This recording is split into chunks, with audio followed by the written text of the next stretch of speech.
There's only 16 teams left. So from heartbreak to elation, emotions have run wild in the March Madness tournament. And we, this week, even have had Zach Arns from Ruskin and Zach on to break down the bracket for us. Plus, our weather team, Josh Rugger, talked about a link between active weather and upsets in the tournament. And now today, right now, Rafi's going to give us a bit of a history lesson on March Madness. Yeah, let's do it. Here's one with Arkansas. Yeah.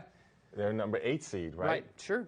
They have a shot. An 8 seed in the past has won the NCAA tournament, the entire thing. So it has happened. It's unlikely, but it has happened. So we have a chance. I love that. Can you give us some history on the tournament itself? Where do we start with that? Of course. I mean, so the NCAA tournament, as we know it, starts in 1939. So we're coming close. We're going to approach the century mark here. Now, it used to start smaller. It used to have just 8 teams, and it went to 16, and it kept growing to the 64 teams plus the first 4 that you have today, and it just evolved over time. Now, what's really fascinating about the NCAA tournament is that it didn't actually start as March Madness. That's a term that came later. Okay. So March Madness used to apply to high school basketball. Can you believe that? Up in Illinois. Okay. And there was a basketball association up there in the 1900s and 1930s, so right about until the time the NCAA tournament begins.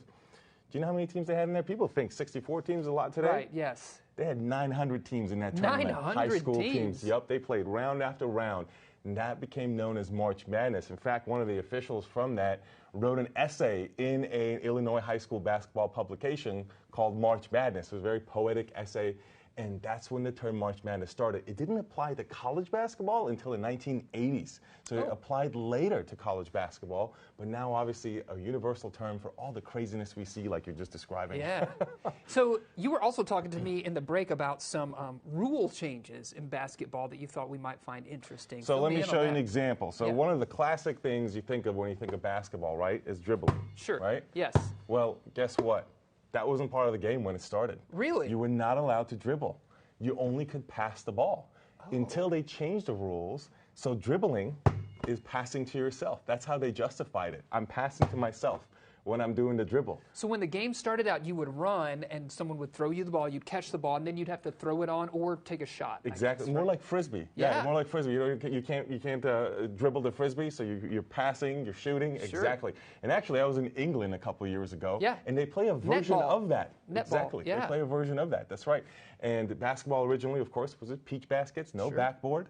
You also, after you scored, you'd have to do a jump ball every time. Can you imagine that? That changes the game quite a bit. You didn't used to have a coach that would be on the sideline until quite some time. So a lot of the rule changes have changed the game. It's really fascinating when you think about it. Of course, the three-point line, people think of the three-point shot today. That's actually pretty recent in the history of basketball, only in the last 40 years, depending exactly where you're looking. So it's really fascinating. Yeah, it is fascinating. What I mean? I've got a question for you before we move on. Let's talk about the history of the game of basketball itself. Can you give us some history on that? Where did it start? Where the origins? Yeah, so it starts in the 1880s, and it starts up in Springfield, Massachusetts, which is where today the Naismith Basketball Hall of Fame is, and Naismith himself started. You want to know what his background was? His undergrad degree was in theology. Can you believe that? Interesting. So he came and was a graduate student in physical education. And the professors there said, we want a sport that we can play indoors, that's active, simple enough people can follow, but complex enough that it's interesting. He came up with basketball, and of course, the whole world plays it today. Absolutely, yeah. Olympic sport, lots of basketball happening, especially right now. Rafi, thanks for filling us in. A lot of